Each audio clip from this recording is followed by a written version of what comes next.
बिस्मिल्लाहिर्रहमानिर्रहीम। अस्सलाम वालेकुम। उर्दू लिखना और पढ़ना सीरीज़ में आपका इस्तकबाल है। दरवाज़े, दरवाज़े के बाहर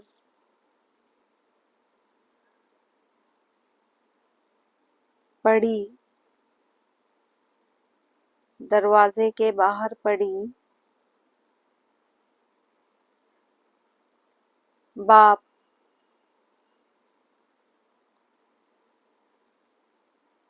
की जूती, बाप की जूती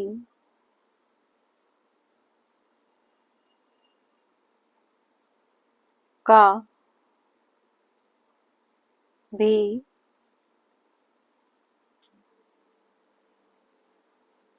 बड़ा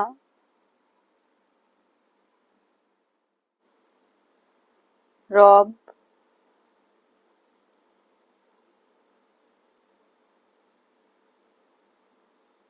होता है। दरवाजे के बाहर पड़ी बाप की जूती का भी बड़ा रौब होता है। वीडियो देखने के लिए आपका बहुत शुक्रिया। अल्लाह हाफिज़।